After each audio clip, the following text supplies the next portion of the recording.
अधिक परमेश्वर से सहायता मांगे इस प्रेम के बारे में मनन करने के लिए।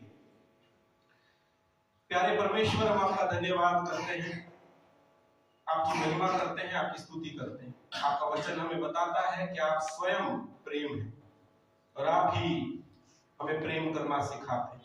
प्रभु, इस समय कुछ क्षण हम आपके वचनों पर अपना ध्यान केंद्रित करना चाहते हैं, आपके वचनों से सीखना चाहते हैं।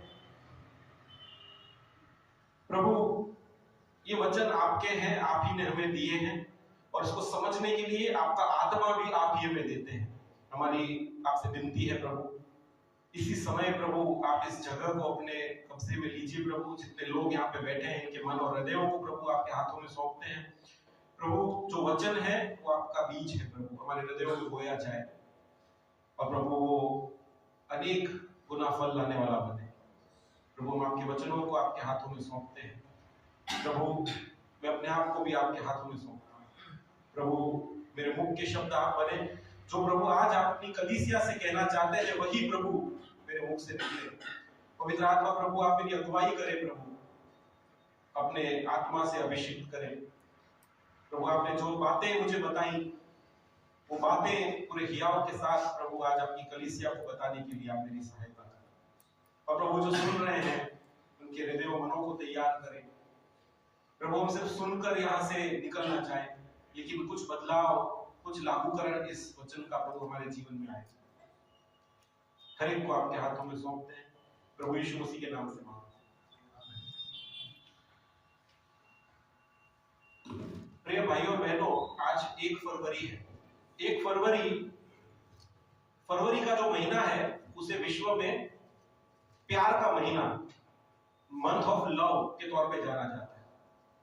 पूरा विश्व इस महीने में प्यार की अभिव्यक्तियों के लिए अलग अलग समयों को, अलग अलग दिनों को सेलिब्रेट करता है। वैलेंटाइंस डे हम बहुत अच्छे से जानते हैं, 14 फरवरी को सेलिब्रेट किया जाता है। उसके आगे भी बहुत सारे डेज आते हैं उसकी प्रिपरेशन के लिए, रोज डे, चॉकलेट डे, अलग अलग डेज सेलिब्रेट करते हैं लोग। वैलेंटाइन डे जो है वो मुख्य तौर पे एक पुरुष और एक स्त्री के बीच का जो प्रेम है उसकी अभिव्यक्ति के तौर पे देखा जाता है। लेकिन असलियत में ऐसा है नहीं।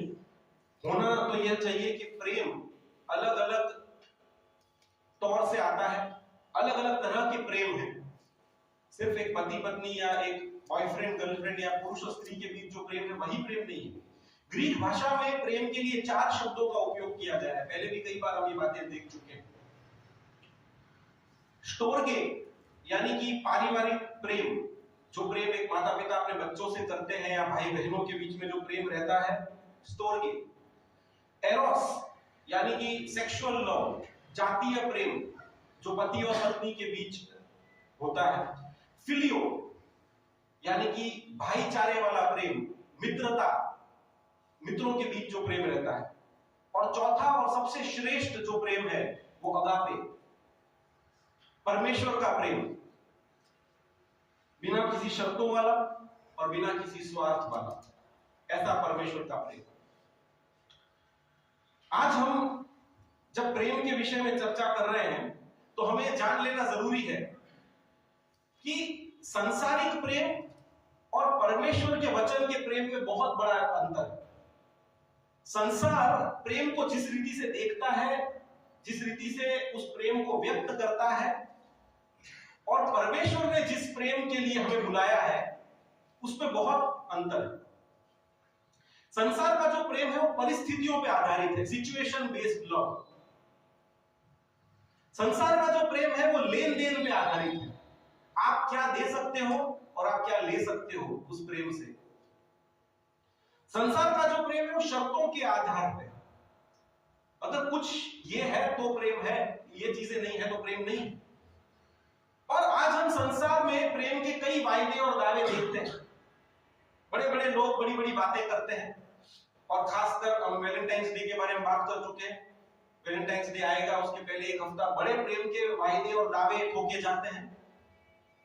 लेकिन मैं आपको बताना चाहता हूं प्रिय भाई और बहनों, ये वैसा प्रेम है जितनी तेजी से ऊपर चढ़ता है उससे दुगनी तेजी से नीचे भी आता है। जितनी प्रेम के दावे किए जाते हैं, उतने ही जोश के साथ बाद में नफरत और घृणा की बातें भी की जाती। और ये इसलिए होता है क्योंकि इस प्रेम में स्वार्थ है, इस प्रेम में स्वलाभ की बातें हैं, अपने फायदे की सोच। और इसलिए ऐसे प्रेम संसार में हम देखते हैं कि टिक नहीं पाते। प्रेम को बनाने वाला स्वयं परमेश्वर है, प्रेम का घटक परमेश्वर है। बाइबल में लिखा है कि हम प्रेम को इसलिए जानते हैं कि परमेश्वर ने पहले हमसे प्रेम किया। यदि परमेश्वर प्रेम न करता तो हमें पता ही नहीं होता प्रेम क्या है।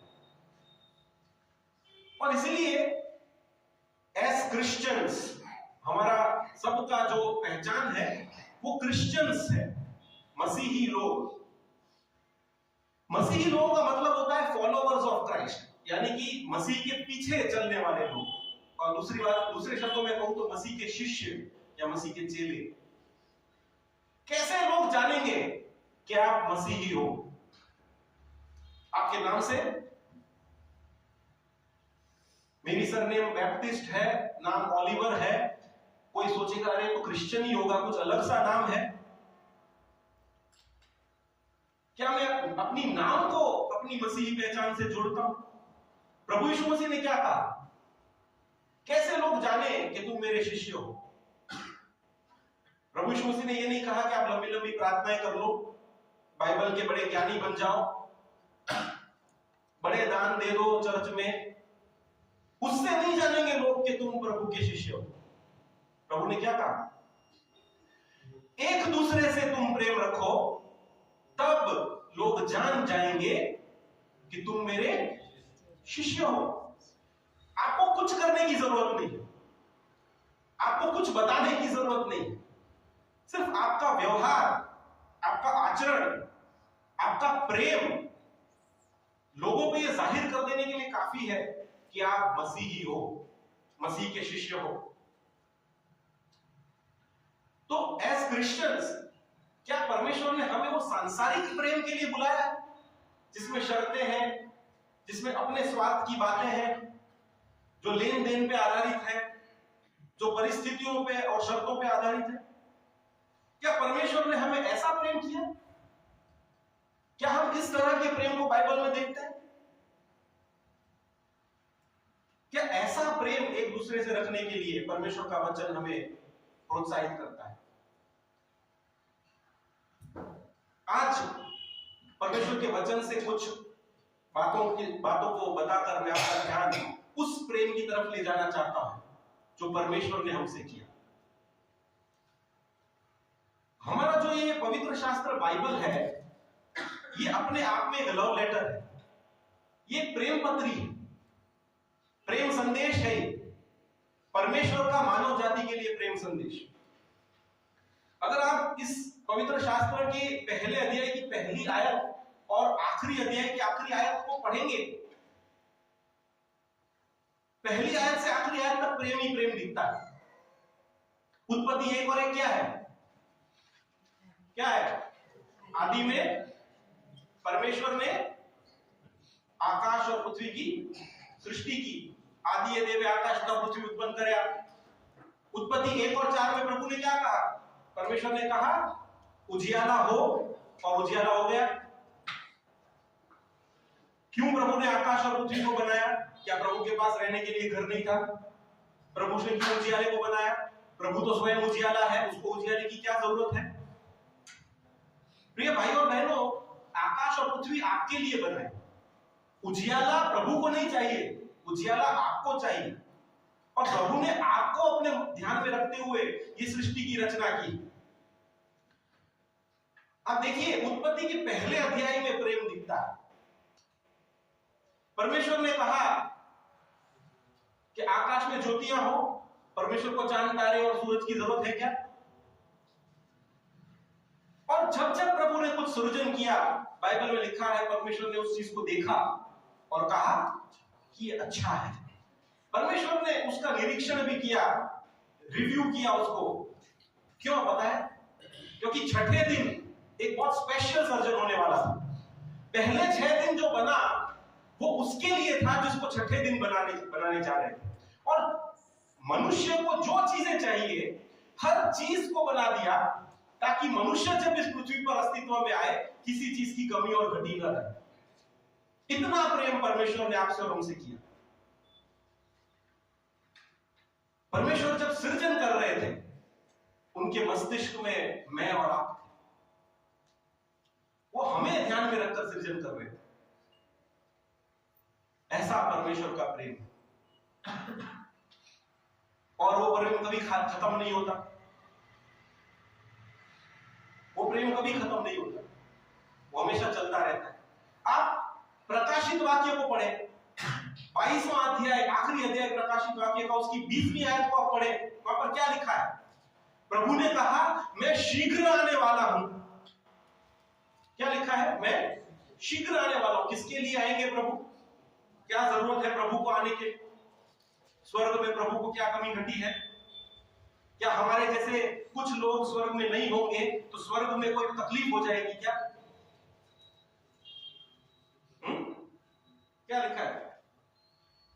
मैं शीघ्र आने वाला हूं। क्यों आने वाले? हमें लेने के लिए, ताकि हम भी वहां रहे जहां हमारा पिता है और हमारा प्रभु यीशु। क्यों हमें लेने आने वाले हैं? क्या हमारे स्वर्ग में न होने से कुछ फर्क पड़ता है? हर आयत परमेश्वर के प्रेम का बयाना है और हमें यह बात समझने की जरूरत है। अब देखिए, वो परमेश्वर प्रेम का सर्जनहार है, उसी ने प्रेम बनाया, प्रेम का घटक वही है। और वो प्रेम ऐसा है कि उत्पत्ति के पहले अध्याय की पहली आयत में जो प्रेम था वही प्रेम आज बना हुआ है। बाइबल की जो टाइमलाइन है उसके अनुसार 6000 साल बीत चुके हैं, लेकिन परमेश्वर के प्रेम में कोई फर्क नहीं पड़ता। और परमेश्वर ने जब ये प्रेम किया तब क्या ये सोचकर प्रेम किया कि मैं इतना कुछ बना रहा हूं, मैं इतनी आशीषें उंडेल रहा हूं, क्या ये लोग भी मुझसे प्रेम करेंगे? परमेश्वर का प्रेम भेदभाव रहित प्रेम है। मत्ती रचित सुसमाचार उसका 5वां अध्याय 45वीं आयत में क्या लिखा है? प्रभु यीशु मसीह ने कहा कि वो धर्मी पर भी अपना सूरज उगाता है और अधर्मी पर भी अपना सूरज उगाता है। धर्मी के खेत में भी बारिश होती है, अधर्मी के खेत में भी बारिश होती है। आप चाहे प्रभु से प्रेम करो या ना करो, आप प्रभु के प्रेम का प्रत्युत्तर दो या ना दो, प्रभु तो आपको प्रेम करता ही जाता है। कई लोग जी रहे हैं अंधकार में, कई लोग जी रहे हैं परमेश्वर से विद्रोह करके, लेकिन उनका दिल भी आज धड़क रहा है, उनकी भी सांसें चल रही है, उनके जीवन में भी आशीष है। परमेश्वर का प्रेम भेदभाव रहित प्रेम है और वो सबके लिए। और ये प्रेम बलिदान देने वाला प्रेम, इसमें बलिदान है। उत्पत्ति 1:1 से जो प्रेम शुरू होता है, प्रकाशित वाक्य 22वें अध्याय तक जो चलता है, उसके बीच में कहीं एक अध्याय आता है यूहन्ना 3 और उसका 16वां पद, जो प्रेम की पराकाष्ठा, एक बड़ा डिक्लेरेशन है, घोषणा है प्रेम की। क्या बोलता है यूहन्ना? क्योंकि परमेश्वर ने जगत से ऐसा प्रेम रखा कि उसने अपना इकलौता पुत्र दे दिया। क्यों? ताकि जो कोई उस पर विश्वास करे उसका नाश न हो परंतु वो अनंत जीवन पाए। आप देखिए, परमेश्वर ने प्रेम रखा, ऐसा यूहन्ना कहता है। यूहन्ना ने ये नहीं लिखा कि परमेश्वर ने देखा कि कौन प्रेम के योग्य है और फिर प्रेम रखा। गॉड लव्ड फर्स्ट, पहले उन्होंने प्रेम रख दिया, प्रेम कर दिया और अपने पुत्र को भेज दिया, अपने इकलौते पुत्र को। परमेश्वर ने ये नहीं देखा कि कौन योग्य है, कितने लोग उस प्रेम का प्रतिभाव देंगे, कितने लोग उस प्रेम को स्वीकार करेंगे। परमेश्वर ने यह देखकर प्रेम नहीं किया। हमारी लायकात क्या है, किन बातों में हम योग्य हैं, क्या हम योग्य हैं, हम जैसे लोग कि हमारे लिए परमेश्वर का पुत्र। सैम भाई ने जब प्रार्थना किया तो बोला कि उसकी हुजूरी में बड़े बड़े याजक महायाजक खड़े नहीं रह सकते, इतना पवित्र परमेश्वर, और वो इंसान बनकर हमारे बीच आ गया, 33.5 साल रहा। क्या हम योग्य थे? अगर हमारी योग्यता योग्यताओं पर बात जाती तो एक स्वर्गदूत भी हमारे लिए आएगा नहीं। हम ऐसे पापी लोग हैं। परमेश्वर का प्रेम बलिदानी प्रेम, सैक्रिफिशियल लव। आज भी हम देखते हैं लोग धड़ल्ले से परमेश्वर का इनकार करते हैं, ब्लेटेंटली। आज आप संसार में देखो, और संसार को क्या दूर जाने की क्या जरूरत, हम हमारी कलीसिया में ही देखें। परमेश्वर के सामने विद्रोह और परमेश्वर का इनकार हम बड़े कॉन्फिडेंस से करते हैं। परमेश्वर को कितने लोगों ने ग्रहण किया? हम प्रश्न पूछे यदि अपने आप से, क्या हमारे कलीसिया में 100% मार्क है नया जन्म पाए हुए लोगों का, उद्धार पाए हुए लोगों का? प्रश्न है। आज लोग परमेश्वर के प्रेम को बहुत हल्के में लेते हैं। परमेश्वर प्रेम करता जाता है, वो देता जाता है, क्योंकि प्रेम की पहचान ही है देना। परमेश्वर का गुण है, परमेश्वर का स्वभाव है प्रेम। परमेश्वर के एट्रीब्यूट्स में से एक एट्रीब्यूट है प्रेम। परमेश्वर प्रेम है, परमेश्वर प्रेम का घटक है, वो सनातन और अटल प्रेम करने वाला परमेश्वर है। और हम अपने हृदयों को कठोर करके बैठे रहे, बहुत सारे परमेश्वर के वचन सुन लिए, जिंदगी निकल गई हमारी चर्च आते जाते, मसीह परिवारों में पैदा होकर, लेकिन फिर भी यदि हमने हमारे हृदय में परमेश्वर को स्थान नहीं दिया, परमेश्वर को स्वीकार नहीं किया, फिर भी परमेश्वर हमसे प्रेम करते जाता है, उसका प्रेम समाप्त नहीं होता। क्योंकि उसका प्रेम इस बात पे आधारित नहीं है कि हम कितना निभा पाएंगे, हमारा आचरण कैसा है, हमारी योग्यता क्या है, हम कैसा प्रदर्शन कर रहे हैं, हमने कितना अच्छे काम किए, इस पर वो आधारित नहीं। और इसीलिए परमेश्वर का प्रेम अगापे प्रेम है, बिन शर्ती और निस्वार्थ प्रेम। परमेश्वर का प्रेम प्रबल है और सामर्थी है। अगर उस प्रेम को आप जानना चाहते हैं, आप उस प्रेम की अनुभूति में हमें आना पड़ेगा, उसको अनुभव करना होगा। उस प्रेम में एक सामर्थ्य है। परमेश्वर के प्रेम से बड़ी बड़ी बातें बदल जाती, बड़े बड़े सताने वाले परमेश्वर के लोगों का प्रेम देखकर परमेश्वर के पीछे चलने वाले बन गए। इतिहास इस बात का गवाह है। आप साधु सुंदर सिंह की बात उठाकर देख लीजिए। हम कई बार प्रार्थना करते हैं, प्रभु हमारे देश में बहुत सताव है, लेकिन अगर साथ में मसीही लोग वो प्रेम करना सीख जाए जो परमेश्वर ने हमसे किया, मैं आपको दावे के साथ कह सकता हूं, उन्हीं सताने वालों में से कई लोग परमेश्वर के शिष्य बन सकते हैं।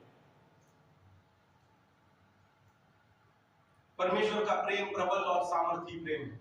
उस प्रेम में आपके लिए भलाई है, उस प्रेम में आपके लिए शांति है, उस प्रेम में आपके लिए जीवन है, और उस प्रेम में आपके लिए भविष्य है। परमेश्वर ने अपने प्रेम के चलते आपको जीवन दिया है और अपना सांस आप में फूंक दिया है। एक बहुत ही महत्वपूर्ण बाइबल की बहुत ही सामर्थी वचन है, उसकी तरफ आपका ध्यान ले जाना चाहता हूं। रोमियो 5 और 8 आज हमने पढ़ा। परंतु परमेश्वर हम पर अपने प्रेम की भलाई इस रीति से प्रकट करता है कि जब हम पापी ही थे तब मसीह हमारे लिए मरा। अब देखिए, ये जो वचन है, इसकी वाक्य रचना मुझे बहुत पसंद है, चाहे वो इंग्लिश में हो, हिंदी में हो या गुजराती में हो। परमेश्वर हम पर अपने प्रेम की भलाई इस रीति से प्रकट करता है। परमेश्वर का प्रेम भला प्रेम है, लेकिन परमेश्वर को फिर भी जरूरत जान पड़ी कि वो प्रेम हम पर प्रकट किया जाए, जाहिर किया जाए। और कैसे जाहिर होगा? तो परमेश्वर ने अपने इकलौते पुत्र को इस संसार में भेज दिया। और कब भेजा? तब नहीं जब हमने पश्चाताप कर लिया था, या हम प्रभु की ओर मुड़ गए थे, या हमने सोचा कि अब हम धार्मिक जीवन जिएंगे। नहीं, परमेश्वर का वचन बताता है कि जब हम पापी ही थे, we were still sinners। मैं कई बार सोचता हूं, आप बताइए हम कब पापी नहीं थे? इतिहास में आप ऐसा एक क्षण बता दीजिए जब मानव जाति पापी नहीं थी। जब से पाप में गिरे हैं, आदम और हवा ने पाप किया है, तब से पाप सिर्फ बढ़ता गया है, कम नहीं हुआ। पापी ही थे और मसीह हमारे लिए संसार में आ गया, मसीह हमारे लिए मर गया। परमेश्वर ने यह नहीं सोचा कि मैं तो अपने पुत्र को भेज रहा हूं, ये लोग तो अभी भी पापी हैं, क्या पता आगे पापी ही रहें कि पवित्र बन पाएंगे कभी, मेरे पुत्र यीशु मसीह के प्रेम को स्वीकार करेंगे या नहीं। परमेश्वर ने अपने प्रेम का जो आधार है वो इस न्याय पे नहीं रखा कि कितना प्रेम हम परमेश्वर को वापस देंगे। अगर ऐसा होता तो यीशु मसीह कभी इस दुनिया में आती नहीं। परमेश्वर का प्रेम सैक्रिफिशियल, बलिदानी प्रेम, निस्वार्थ, बिन शक्ति प्रेम, और ये एक तरफा प्रेम है। It is a one way love. परमेश्वर ने ही प्रेम किया है, हम तो प्रेम करते ही नहीं। हमने कहां प्रेम किया? वो खुद उतर आया स्वर्ग की महिमा को छोड़कर, आसमानों में जिसका सिंहासन स्थिर है, दूतों की स्तुति और आराधना के बीच में। आप सोचिए कितनी बड़ी बात है ये, कितनी बड़ी कुर्बानी यीशु मसीह ने दी है। उस जगह से उतरकर आना, अपने आप को मनुष्य बनाना, संसार में कष्ट को सहना, हर वो समस्या, पीड़ा, बीमारी को सहना जो आपने और जो आप और हम झेलते हैं, यीशु मसीह ने भी झेली है। क्यों? क्योंकि वो अपने प्रेम की भलाई हम पर प्रकट करना चाहता। प्रभु यीशु मसीह ने तो स्वर्ग का सिंहासन छोड़ दिया प्रेम में। आप क्या छोड़ सकते हैं प्रेम में यीशु मसीह के लिए? एक व्यसन नहीं छूटता हमसे प्रभु के प्रेम में, एक घमंड नहीं छूटता हमसे प्रभु के प्रेम में। बरसों पुराने कोई झगड़े हुए होंगे, उसके घाव नहीं छूटते हमसे, उसकी घृणा नहीं छूटती हमसे प्रभु के प्रेम। और इसलिए मैं कहता हूं प्रभु का प्रेम वन साइडेड है। It's a one sided love. प्रभु ने ही प्रेम किया है, हमने प्रेम नहीं किया। हम प्रेम करते तो परिस्थितियां बहुत अलग होती। हम सिर्फ लेना जानते, प्रेम में देना नहीं जानते। प्रभु यीशु तो मनुष्य बन गया और क्रूस की मृत्यु को उसने सहन कर लिया। क्रूस की पीड़ा, क्रूस की शर्मिंदगी, दर्द, अपमान, ये सारी बातें जो मुझे और आपको सहन करनी चाहिए थी, यीशु मसीह ने सहन कर ली। आप क्या सहन करते हैं परमेश्वर के प्रेम में? कितना सहन करना जानते हैं परमेश्वर के प्रेम में? थोड़ा कहीं किसी से कुछ अनबन हो जाए, हम जानते हैं हम क्या करते हैं।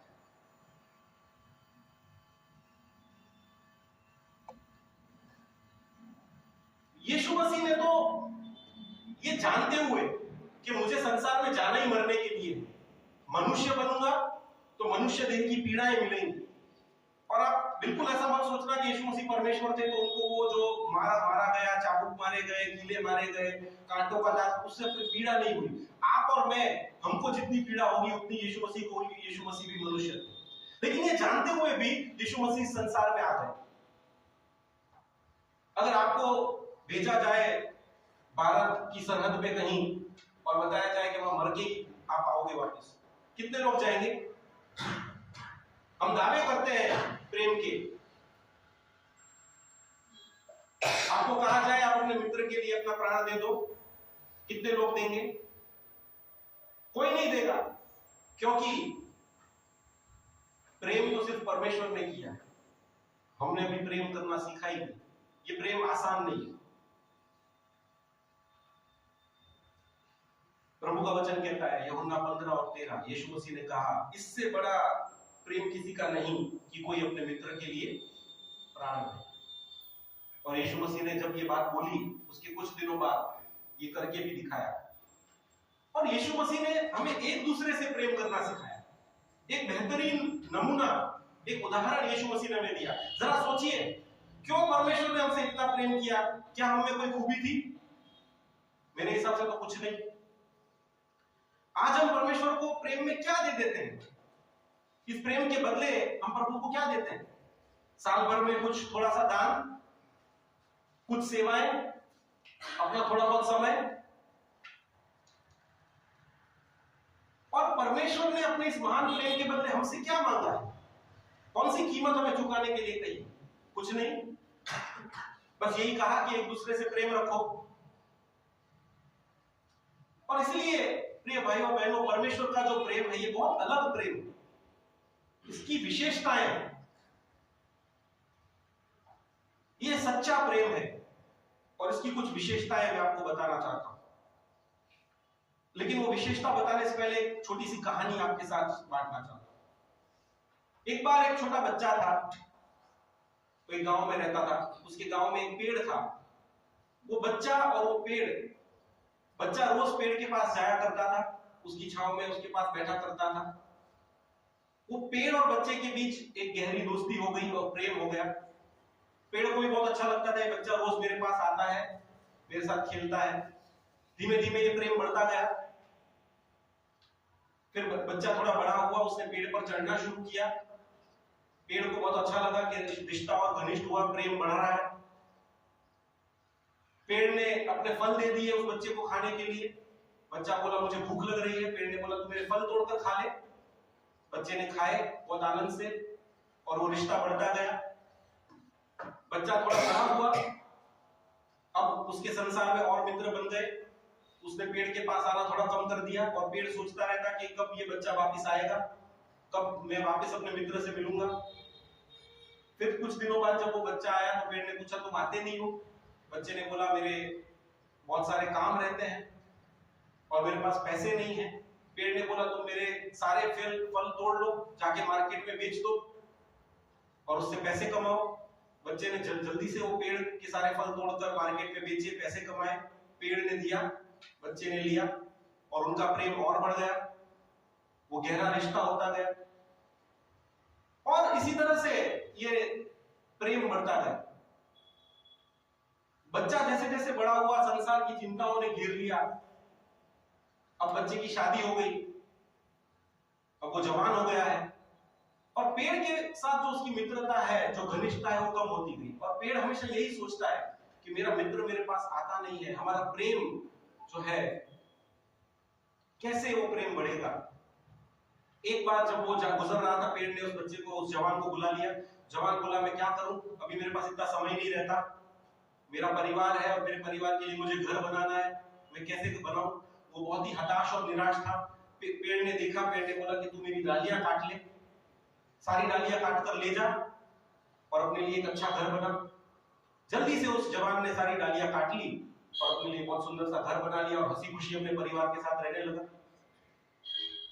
फिर उसने आना बंद कर दिया पेड़ के पास और पेड़, उसकी सारी डालियां कट चुकी है, वो एक सूखा पेड़ की तरह खड़ा हुआ है और अपने मित्र की राह देख रहा है। मित्र आता नहीं है उसके पास। फिर कुछ दिनों बाद वो मित्र, वो जवान उसे दिखा। पेड़ ने बोला कि अरे तुम मुझसे मिलने क्यों नहीं आते? उसने बोला अब इस गांव में कुछ नहीं रखा, अब मैं शहर जाना चाहता हूं, लेकिन जो ये बीच में नदी पड़ती है इसको मैं पार कैसे करूं, मेरे पास तो नाव नहीं है। पेड़ ने बोला तू मेरा तना काट ले, ट्रंक जो होती है पेड़ की, तो उसको काट कर एक अपने लिए नाव बना ले, शहर चला जा। उसने झटपट पेड़ का तना काट लिया, पेड़ इतना सा बच गया बस, और वो शहर चला गया, कभी वापस नहीं आया। और पेड़ जो उसका ठूठा है वो ये सोच रहा है कि क्या हुआ मेरे मित्र का, कहीं ऐसा तो नहीं है नाव डूब गई, कहीं ऐसा तो नहीं मेरा मित्र कहीं परेशानी में है। आप देखिए इस कहानी में प्रेम किसने रखा? पेड़ ने प्रेम रखा, दूसरे ने तो सिर्फ फायदा उठाया। प्रेम यही है, प्रेम कभी दो तरफा नहीं होता, प्रेम हमेशा एक तरफा रहता है। एक व्यक्ति प्रेम करता है, बाकी लोग फायदा उठाते हैं। सच्चा जो प्रेम है, जो परमेश्वर का प्रेम है, उसकी लाक्षणिकता है, परमेश्वर का जो सच्चा प्रेम है वो एक तरफा प्रेम है। परमेश्वर जब प्रेम करता है तब वो कोई भी आशा नहीं रखता, बस प्रेम करता रहता है, करता रहता है, देता जाता है प्रेम में, जैसे उस पेड़ ने किया। दूसरी लाक्षणिकता यह है कि परमेश्वर ने प्रेम में हमें सिर्फ दिया और दिया है, हमसे कभी कुछ लिया नहीं है। परमेश्वर सच्चा प्रेम जो है वो सिर्फ देना जानता है, लुट जाना जानता है। प्रेम अपने आप को खाली कर देता है, वही सच्चा प्रेम। No expectations of getting back. सच्चे प्रेम में बलिदान है, अपना नुकसान उठाकर भी दूसरों का भला करने की भावना है, सैक्रिफिशियल लव। ये सच्चे प्रेम की निशानियां हैं। और इसलिए मैं कहता हूं ये प्रेम नहीं आसान नहीं है। ये प्रेम, ये परमेश्वर का प्रेम है। संसार में ऐसा प्रेम देखने को नहीं मिलता। संसार में सिर्फ मतलबी प्रेम देखने को मिलता है। ऐसा प्रेम वही कर सकता है जो परमेश्वर से जन्मा हो और परमेश्वर को जानता हो। आज हमने पहला यूहन्ना उसका 4वां अध्याय पढ़ा, उसकी 7वीं आयत में क्या लिखा है? पहला यूहन्ना 4:7, वहां पे ये लिखा है कि हम आपस में प्रेम रखें क्योंकि प्रेम परमेश्वर से है। जो कोई प्रेम करता है वह परमेश्वर से जन्मा और परमेश्वर को जानता है। अभी हमने सच्चे प्रेम की 3 लाक्षणिकताएं देखी। ऐसा प्रेम वही कर सकता है जो परमेश्वर को जानता है। हमने तो परमेश्वर से प्रेम नहीं किया, पर उसने हमसे पहले प्रेम किया। 4वां अध्याय उसकी 10वीं आयत में ये बात लिखी है और 19वीं आयत में भी ये बात लिखी है कि हमने परमेश्वर से प्रेम नहीं किया, लेकिन परमेश्वर ने हमसे पहले प्रेम किया। और इतना भारी प्रेम किया कि उसने मृत्यु को चख लिया, अपमान को चख लिया, निंदा को चख लिया। किसके लिए? क्या हम बहुत अच्छे हैं इसलिए, या हम बहुत पवित्र हैं, या हम बहुत ज्ञानी लोग हैं, या हम बहुत महान लोग हैं इसलिए? परमेश्वर का वचन कहता है कि हम तो दुष्ट लोग, छल कपट करने वाले, बुराई करने वाले, निंदा करने वाले, दोष लगाने वाले। यहां बैठे हुए सारे लोगों में से मैं पूछना चाहता हूं, क्या हमारा जीवन संपूर्ण है? क्या हमारा जीवन परिपक्व जीवन है? नहीं है। लेकिन फिर भी परमेश्वर हमसे प्रेम करता है। क्यों परमेश्वर हम जैसे लोगों के लिए स्वर्ग से उतर कर आया और अपने प्राण दे दिए? उसका जवाब यूहन्ना ने लिखा। देखिए, परमेश्वर का जो प्रेम है उसकी बहुत गहराई से समझ यूहन्ना ने प्राप्त की। और 4वां अध्याय उसमें उसने बहुत सारी ऐसी बातें लिखी। तो कई बार हम सोचते हैं कि परमेश्वर ऐसा प्रेम क्यों करता है? यूहन्ना लिखता है वो इसलिए करता है। 8वीं आयत, चुप, क्योंकि परमेश्वर प्रेम है इसलिए वो ऐसा प्रेम करता है। उसने सृष्टि की उत्पत्ति से लेकर पहले दिन से लेकर आपसे प्रेम किया है और आज भी उसका प्रेम स्थायी है। परमेश्वर का वचन कहता है कि परमेश्वर कभी बदलता नहीं है। इब्रानियों 13:8 में लिखा है, कल आज और सदा सर्वदा यीशु मसीह वैसे के वैसे हैं, कभी बदलते नहीं। आप और मैं बदल जाते हैं। हम परमेश्वर का प्रेम पाकर, उसकी आशीषों को पाकर, उससे सब कुछ खा पीकर, सब कुछ ले लेकर अपने रास्ते चले जाते हैं उस जवान की तरह। हम परमेश्वर से दूर हो जाते हैं, हम बदल जाते हैं। अब देखिए, पतरस ने 3 बार यीशु मसीह का इनकार किया। और हम कई बार ये बात बोलते रहते हैं, पतरस ने 3 बार इनकार किया। लेकिन मैं आपको बताना चाहता हूं, पतरस ने तो अपने पूरे जीवन में सिर्फ 3 बार इनकार किया। आप और मैं परमेश्वर का इनकार रोज करते हैं और कई सालों से करते आ रहे हैं।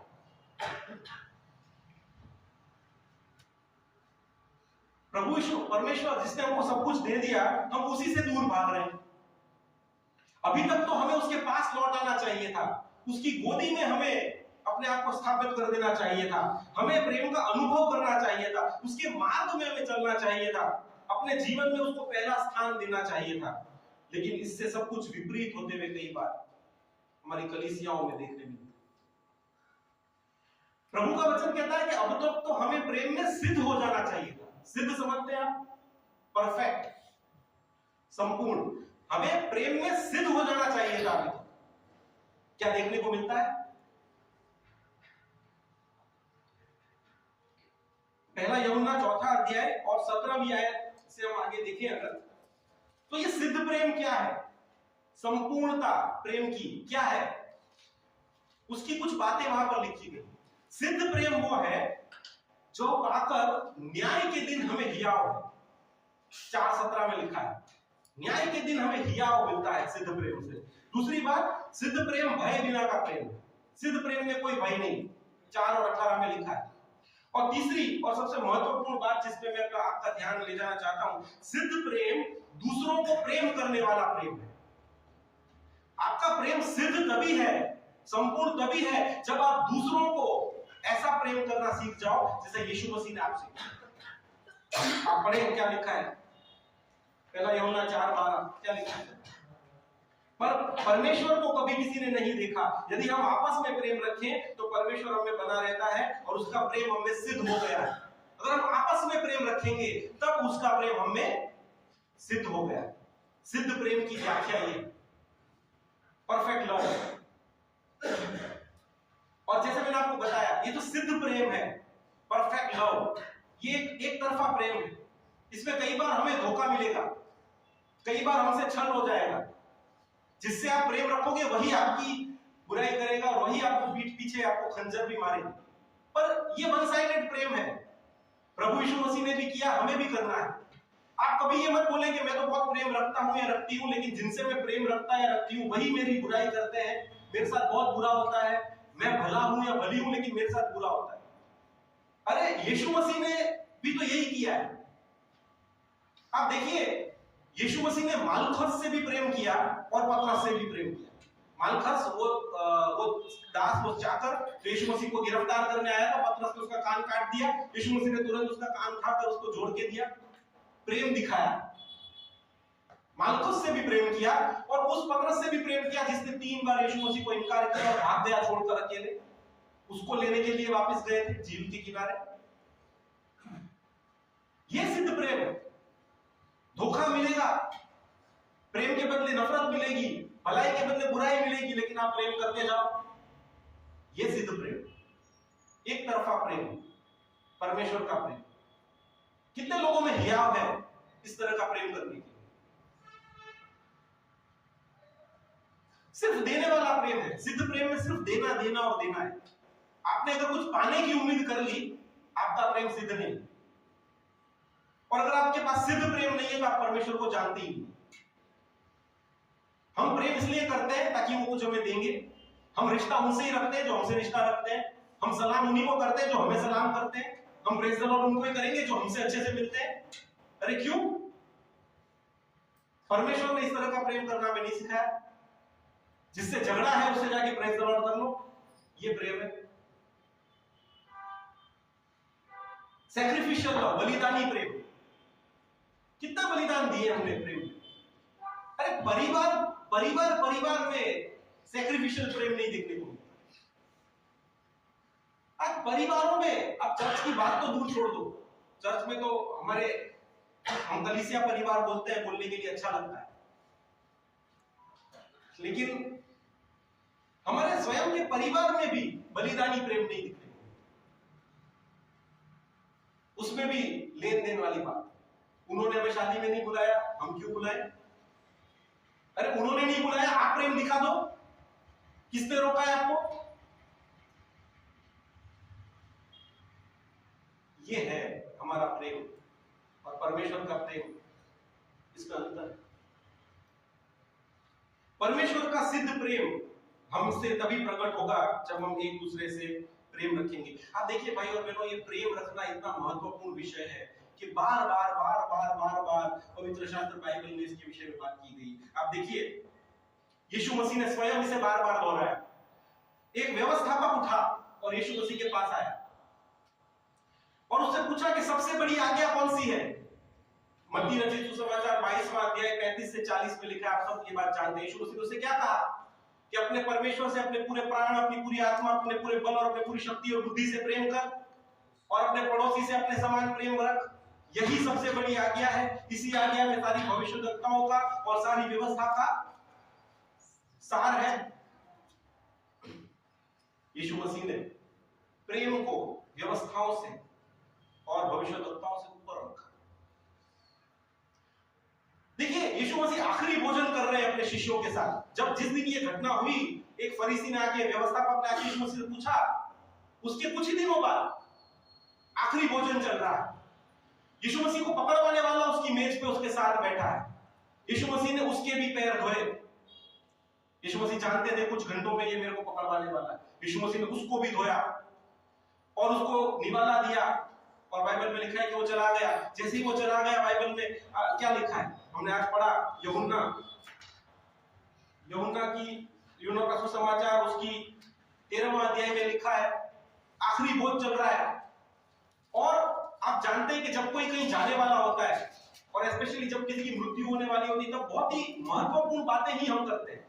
किसी को पता हो कि डॉक्टर ने कुछ दिनों का समय दिया है, बहुत महत्वपूर्ण बातें हम बताएंगे। यीशु मसीह को पता है कि मेरी मृत्यु का दिन बहुत निकट है, कल मुझे, आज रात को मुझे पकड़वाया जाएगा। सबसे महत्वपूर्ण बातें उस भोज के टेबल पे की गई, और उसमें से एक बात ये थी, यीशु मसीह ने क्या बोला? मैं तुम्हें एक नई आज्ञा देता हूं। क्या क्या आज्ञा दी? क्या आज्ञा दी? एक दूसरे से, ये नहीं बोला कि अपनी धार्मिकता को चमकाना, जितना हो सके अच्छे काम करना। सिर्फ एक बात बोली, एक दूसरे से प्रेम रखो, जैसा मैंने तुमसे प्रेम रखा है वैसा तुम भी एक दूसरे से प्रेम रखो। प्रेम कैसे रखना है वो भी बता दिया गया है, और इसको सीधा सीधा लिंक किया गया है अनंत जीवन से। आप अगर उसके ऊपर की कलम पढ़े 33 भी आया, वहां पे लिखा है, हे बालकों, मैं और थोड़ी देर तुम्हारे पास हूं, फिर तुम मुझे ढूंढोगे, और जैसा मैंने यहूदियों से कहा, जहां मैं जाता हूं वहां तुम नहीं आ सकते, वैसा ही मैं अब भी तुमसे कहता हूं। देखो, यीशु मसीह ने कहा कि तुम वहां नहीं आ सकते, लेकिन एक रीति से आ सकते हो। कैसे? एक नई आज्ञा को पालन करके। क्या है वो नई आज्ञा? एक दूसरे से प्रेम। इतना महत्वपूर्ण, सीधा अनंत जीवन की बातों से लिंक है। और हम क्या करते हैं? एक और बात, एक और व्यवस्थापक यीशु मसीह के पास आया, उसने पूछा, हे गुरु, अनंत जीवन का वारिस होने के लिए मैं क्या करूं? लूका रचित सुसमाचार 10वां अध्याय 25 से 37। यीशु मसीह ने उससे बोला कि तू क्या पढ़ता है, पवित्र शास्त्र में क्या लिखा है? उसने बोला, परमेश्वर से प्रेम रखो, अपने पड़ोसी से प्रेम रखो। यीशु मसीह ने बोला, बिल्कुल सही, तू सही पढ़ता है। उसने अपने आप को धर्मी ठहराने के लिए पूछ लिया, मेरा पड़ोसी कौन है? और यीशु मसीह ने भले सामरी का जो दृष्टांत दिया, देखिए, आप अगर प्रेम रखते हैं, आप पड़ोसी ढूंढेंगे। आप ये नहीं पूछेंगे मेरा पड़ोसी कौन है, आप ढूंढोगे कि मेरा पड़ोसी कौन है, मैं किसकी मदद करूं, किसकी सहायता करूं। प्रभु यीशु मसीह का तुम दया रखो, करुणा दिखाओ। यीशु मसीह को जब लोगों को देखते थे, तरस आ जाती थी लोगों पे, अनुकंपा थी लोगों के लिए। आज हम अपने ही महल बनाने में रहते हैं, हम अपना ही बेहतर करने में रहते हैं, हम लोगों की प्रति दया, अनुकंपा, करुणा रखना भूल गए। ये सत्य है आज की तारीख का, आज यही हो रहा है। प्रभु ने कहा कि इन छोटे में से छोटों के साथ अगर तुमने ये सब किया, कि उन्हें भूखा देखकर उन्हें खिलाया, उन्हें प्यासा देखकर उन्हें पिलाया, उन्हें नंगा देखकर उन्हें कपड़े दिए, जब वो कैद थे उन्हें मिलने गए, उनसे प्रेम रखा, इन छोटों में से भी किसी के साथ तुमने किया तो वो तुमने मेरे साथ किया है, और इसका बदला स्वर्ग में बड़ा है। हम कितनी बार करते हैं? कैसा प्रेम हम रखते हैं? सोचने का विषय। मुझे बहुत अजीब लगता है कई बार, भले सामरी का जो दृष्टांत है ना, हम बस वो पेशेंट बने रहना चाहते हैं। कोई आए और हमारे जख्मों पे मरहम लगा दे, कोई आए और हमारा उपचार करा दे, कोई आए और हमें सराय में ले जाए। अरे तुम कब भले सामरी बनोगे? प्रभु ने हमें वो पेशेंट बनने के लिए नहीं, भला सामरी बनने के लिए बुलाया। ये दृष्टांत हमें भला सामरी बनने के लिए दिया गया है। कितने लोगों के लिए हम भला सामरी बने? कितने लोग हैं ऐसे आपके जीवन में जो हाथ उठाकर ये कह सकते हैं कि ये भाई, ये बहन, इन्होंने मेरे जीवन में बहुत बड़ा मेरे को सपोर्ट किया है, मेरे जीवन में बड़े काम उन्होंने किए हैं, ये मेरे लिए गुड समरिटन की तरह है? कोई आपके जीवन में ऐसा? कहां है आपका प्रेम? हम दूसरों का इंतजार करते रहते हैं, हमको बस प्रेम के बेनिफिशियरी बनना है, लाभ क्या बोलते हो, लाभार्थी, प्रेम देने वाला नहीं बनना। मैं आपसे स्पष्ट एक बात कह देना चाहता हूं, यदि आप आपस में प्रेम नहीं रखते, यदि आप एक दूसरे से प्रेम नहीं रख पाते, तो निश्चय ही आप परमेश्वर के प्रेम में नहीं। आप परमेश्वर को प्रेम कर ही नहीं पाओगे यदि आप एक दूसरे को प्रेम नहीं रखते। ये मैं नहीं कह रहा हूं, बाइबल में लिखा है। बाइबल में लिखा है, यदि तू अपने भाई को, जिसे तू देखता है, जिसे तू मिलता है, उससे प्रेम नहीं रख पाता, तो जो परमेश्वर जिसे तूने कभी नहीं देखा, उससे कैसे प्रेम रखेगा? बहुत स्पष्ट बात है। यदि आप एक दूसरे से प्रेम में नहीं हो, आप परमेश्वर के प्रेम में नहीं। आप कभी परमेश्वर को प्रेम कर ही नहीं सकते यदि आप अपने भाई से प्रेम नहीं रखते। और यह भाई की बात ये नहीं कि सिर्फ भाई, हर व्यक्ति, चाहे वो हमारे परिवार का हो, चाहे वो हमारी कलीसिया का हो, चाहे वो हमारा बैरी ही क्यों ना हो, संसार के लोग क्यों ना हो, सबसे यदि हम प्रेम नहीं रखते, हम परमेश्वर को नहीं जानते। देखिए, परमेश्वर आया इस दुनिया में इसलिए। क्रूस जो है ये क्या है? इसका जो खड़ा वाला जो लकड़ी है वो क्या सूचित करता है? परमेश्वर और मनुष्यों के बीच का प्रेम। और जो टेढ़ा लकड़ी है वो क्या सूचित करता है? एक दूसरे के बीच में प्रेम, संसार के लोगों से प्रेम। और यही क्रूस है। परमेश्वर का प्रेम हम में सिद्ध तब होता है जब हम एक दूसरे से प्रेम रखें। यदि आप अपने भाई से, पड़ोसी से, कलीसिया के लोगों से आपस में प्रेम नहीं रखते तो कभी भी ये दावा मत कर देना कि आप परमेश्वर से प्रेम करते। बहुत स्पष्ट बात। और मेरी कलीसिया है, मेरा कलीसिया का परिवार है, तो मैं तो बहुत स्पष्ट बात बोलता हूं, आप सब मेरे परिवार के लोग। लेकिन जो है वो है। हम दावे करते हैं बड़े बड़े, हम परमेश्वर से प्रेम रखते हैं, हम बहुत प्रभु के प्यार में। अरे आप एक दूसरे से अगर प्रेम नहीं रख पाते तो कैसे आप परमेश्वर से प्रेम रखोगे? और मैं एक और स्पष्ट बात आपको बता दूं, यदि आप एक दूसरे से प्रेम नहीं रखते, आप स्वर्ग के राज्य में कभी प्रवेश नहीं कर पाएंगे। प्रेम रखना एक दूसरे से और परमेश्वर से, यही सबसे बड़ी आज्ञा है। इसी के आधार पे आप स्वर्ग में परमेश्वर के राज्य में जाएंगे। कोई बोलेगा मैं तो नया जन्म पाया हुआ हूं। नया जन्म पाए हो तो उसकी सबसे पहली जो लाक्षणिकता है कि आप प्रेम रखना सीख जाओ। बलिदानी प्रेम, एक तरफा प्रेम। प्रेम नहीं दिख रहा जीवन से तो कहीं ना कहीं प्रश्न चिन्ह है। कोई फर्क नहीं पड़ता आपने बपतिस्मा लिया है, कोई फर्क नहीं पड़ता आप प्रभु भोजनी समझे, कोई फर्क नहीं पड़ता हम कितने दान देते हैं, कितनी आराधना करते हैं, कोई फर्क नहीं। और उसने कहा यदि मैं स्वर्गदूतों की बोलियां बोल लूं, यदि मुझे प्रबोध करने का दान हो, बड़ी बड़ी बातें आप पढ़ लीजिए पहला कुरिन्थियों 13वां अध्याय। पर यदि मैं प्रेम न रखूं तो ठनठनाता हुआ पीतल और झनझनाती हुई झांझ के समान मैं हूं। व्यर्थ है हमारी धार्मिकता यदि हम प्रेम नहीं रखना जानते। प्रभु जब आपको तोलेगा तो प्रेम के तराजू में तोलेगा। कितना प्रेम रखा, कितना बलिदान दिया, कितना सहा। एक दिन हम सब तोले जाएंगे। जैसे वो बेलशास्सर राजा को बोला ना कि तुम तराजू में तोले गए हो और कमती मालूम पड़े हो परमेश्वर की नजर में, हम सब तोले जाएंगे। और मेरा मानना है, बाइबल का वचन स्पष्ट है, हम प्रेम के तराजू में तोले जाएंगे। कितना प्रेम रख लिया आपने अपने भाई से, अपनी बहन से, अपने कलीसिया के लोगों से, अपने माता पिता से, अपने मित्रों से। देखिए, प्रेम जो है ये बाइबल का मुख्य आधार है, मुख्य विषय बाइबल का प्रेम ही है। पुराने नियम में प्रेम शब्द लगभग 320 से अधिक बार आता है। नए नियम में ये प्रेम शब्द 180 से अधिक बार आता है। क्यों इतनी बार प्रेम का वर्णन किया गया बाइबल में? पूरा बाइबल भरा हुआ है प्रेम के विषयों से। पौलुस ने पूरा अध्याय लिख दिया प्रेम के ऊपर, पहला कुरिन्थियों 13वां अध्याय। और अंत में क्या बोलता है? विश्वास, आशा और प्रेम तीनों स्थायी है, लेकिन सबसे बड़ा क्या है? अरे आपका विश्वास बड़ा नहीं है, आपकी आशा बड़ी नहीं है, प्रेम इन तीनों में सबसे महान है। पौलुस की पत्रियां अगर आप पढ़ो, रोमियो की पत्री 13वां अध्याय 8वां पद क्या कहता है? जो दूसरों से प्रेम रखता है उसी ने व्यवस्था को पूरा किया है। 13 और 10 में क्या लिखा है? प्रेम पड़ोसी की कुछ बुराई नहीं करता, इसलिए प्रेम रखना व्यवस्था को पूरा करना है। प्रेम रखना व्यवस्था को पूरा करना है। पतरस ने भी कहा, पहला पतरस 4 अध्याय 8वीं आयत, क्या लिखा है? सब में प्रेम श्रेष्ठ है। सब में श्रेष्ठ यह है कि एक दूसरे से अधिक प्रेम रखो, क्योंकि प्रेम पापों को ढांक देता है। प्रभु के बड़े बड़े संत इतनी बड़ी बड़ी बातें क्यों कह रहे हैं? पौलुस, यूहन्ना, पतरस और स्वयं यीशु मसीह ने कई बार बोल दिया। पतरस तो ये कहता है सब में श्रेष्ठ यह है कि तुम एक दूसरे से अधिक प्रेम रखते जाओ। पौलुस कहता है व्यवस्था को पूरा प्रेम से ही किया जा सकता है। ऐसी कई आयतें हैं प्रेम की श्रेष्ठता। पर समस्या यह है कि हमसे आपस में प्रेम रखा नहीं जाता रखा प्रेम, क्योंकि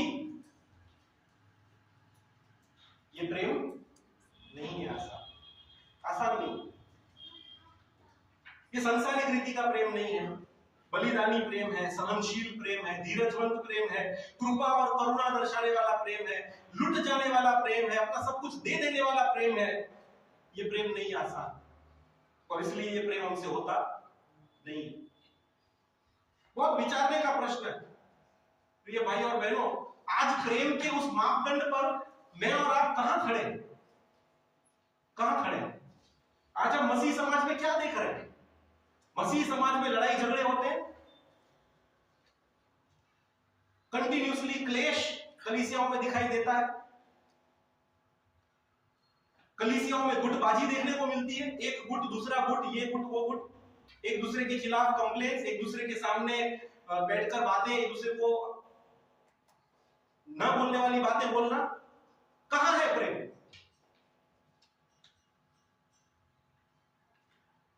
किसी ने किसी से कुछ कह दिया तो किसी ने चर्च में आना बंद कर दिया, किसी ने कुछ सेवकाई बंद कर दी। कहां है प्रेम? और मैंने पहले ही बोला, मेरी कलीसिया है, मैं तो बोलूंगा, किसी को अच्छा लगे किसी को बुरा लगे, परमेश्वर ने मुझे बोला है बोलने के लिए, मैं बोलूंगा। मैं घुमा फिरा के बातें नहीं करता, मैं सीधा बोलता हूं। और परमेश्वर का वचन है, जैसा है वैसा बोलना चाहिए, क्यों हम बातों को घुमाएं? मसीह परिवारों में कोर्ट केस चल रहे, कहां है हमारा प्रेम? अरे प्रेम में तुम्हें लुट जाना चाहिए था, एक दूसरे को अपने से श्रेष्ठ समझना चाहिए था।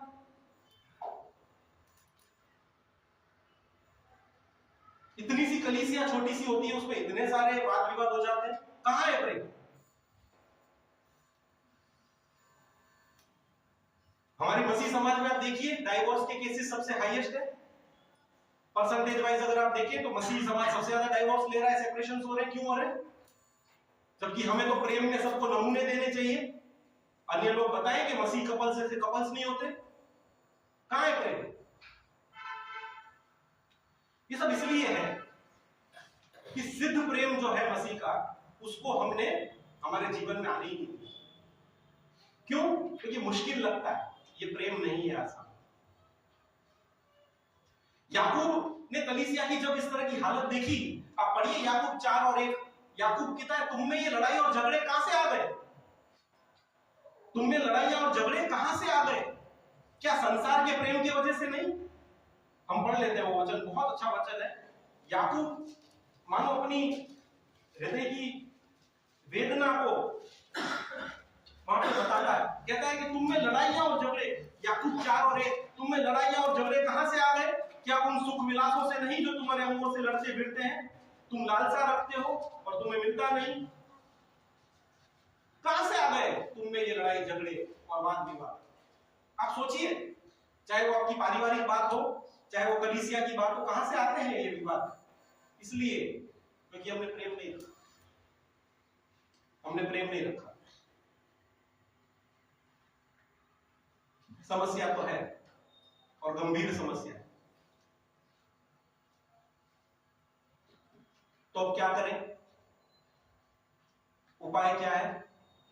कुछ बातें परमेश्वर के वचन के द्वारा आपको प्रोत्साहन देना चाहता हूं। देखिए प्रिय भाई और बहनों, जिसने प्रेम नहीं रखा वो परमेश्वर को नहीं जानता। आप जिंदगी भर चर्च आ जाएंगे, आपकी एड़ियां घिस जाएंगी चर्च आकर, आपकी एड़ियां घिस जाएंगी चर्च में सेवाएं करते हुए, आप कितना ही ध्यान दे दोगे, लेकिन आपने अगर एक दूसरे से प्रेम नहीं रखना जाना ना, जैसा यीशु मसीह ने हमसे किया।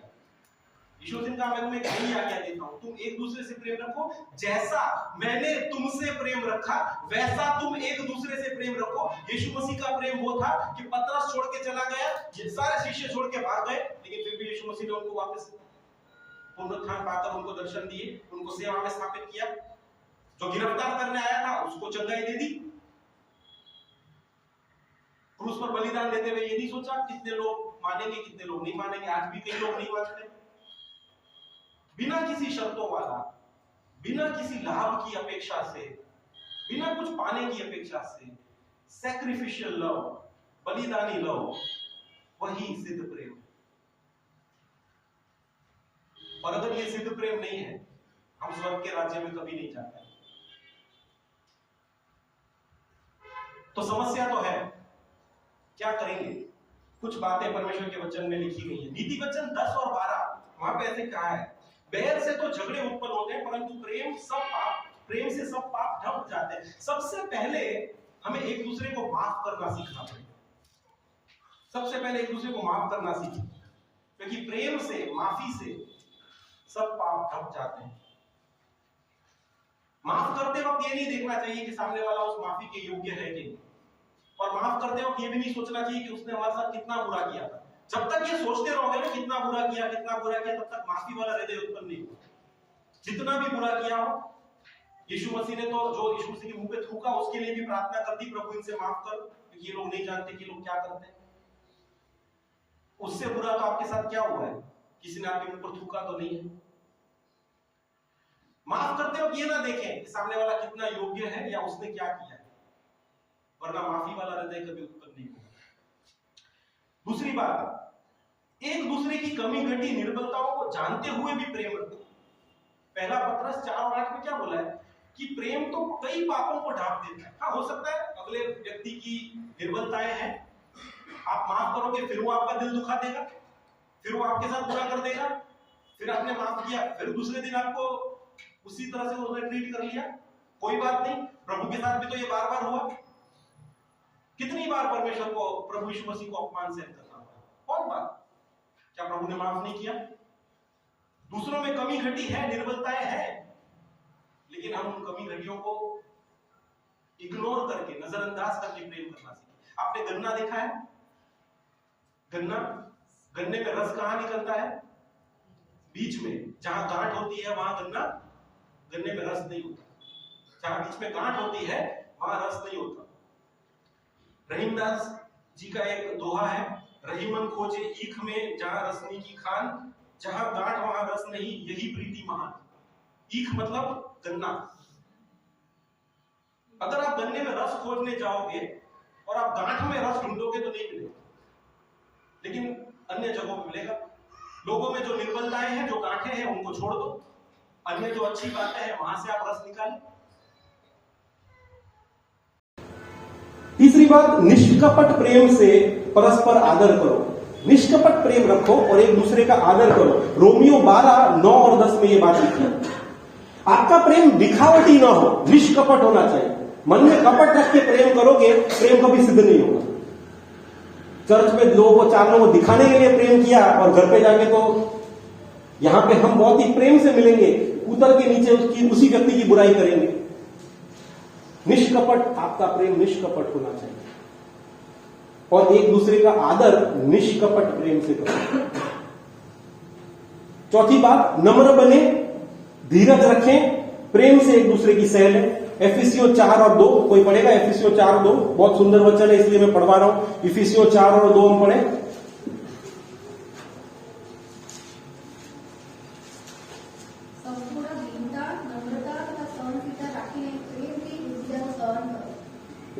नम्रता, दीनता और प्रेम से एक दूसरे की सह लो। 5वीं बात, जो कुछ करते हो प्रेम से करो। 1 कुरिन्थियों 16 और 14 में लिखा है, जो कुछ भी तुम करते हो प्रेम से करो।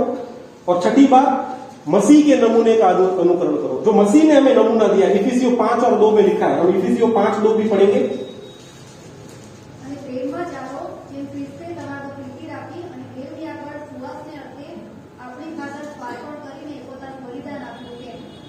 यस, मसीह ने जिस तरह से बलिदान दिया वैसे आप करो, बाइबल में ये लिखा है।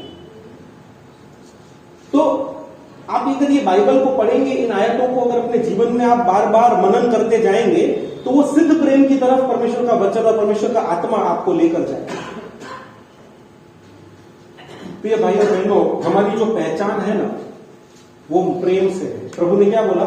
यदि तुम प्रेम रखोगे तो लोग जानेंगे कि तुम मेरे शिष्य हो। हमारी पहचान प्रेम से जुड़ी हुई है, हमारी आज्ञाएं प्रेम से जुड़ी हुई है। मसीह ने कहा, मैं तुम्हें एक नई आज्ञा देता हूं, एक दूसरे से प्रेम रखो। सारी व्यवस्था और भविष्यद्वक्ताओं का आधार प्रेम है। अनंत जीवन के लिए आवश्यक मार्ग प्रेम है। परमेश्वर का हम में बने रहने का जरिया भी प्रेम है। सब कुछ प्रेम के द्वारा है और सब कुछ प्रेम के लिए ही है। और इस प्रेम में हम कहां हैं, ये सोचने का विषय है। पहला थिस्सलुनीकियों उसका 3रा अध्याय और 12 और 13 ये आखिरी पद पढ़कर हम इस वचन को बंद करेंगे। पहला थिस्सलुनीकियों 3 और 12-13। और प्रभु ऐसा करे कि जैसा हम तुमसे प्रेम रखते हैं वैसे ही तुम्हारा प्रेम भी आपस में और सब मनुष्य के साथ बढ़े और उन्नति करता जाए, ताकि वह तुम्हारे मनों को ऐसा स्थिर करे कि जब हमारा प्रभु यीशु अपने सब पवित्र लोगों के साथ आए तो वे हमारे परमेश्वर और पिता के सामने पवित्रता में निर्दोष ठहरे। देखिए क्या लिखा है, एक प्रार्थना है पौलुस की कि तुम्हारा प्रेम एक दूसरे के साथ बढ़ता जाए। क्यों बढ़ता जाए? क्योंकि जब यीशु मसीह वापस आएगा तब तुम क्या होने चाहिए? तुम पवित्र और निर्दोष ठहरने चाहिए। अब देखिए, पवित्र और निर्दोष ठहरने को प्रेम के साथ जोड़ा गया। तुम्हारा प्रेम एक दूसरे के साथ बढ़ता जाए, और यही प्रार्थना हमें एक दूसरे के लिए करनी है, हमारा प्रेम एक दूसरे के साथ बढ़ता जाए। आइए हम इस वचन के लिए प्रार्थना करें और परमेश्वर से सहाय मांगें।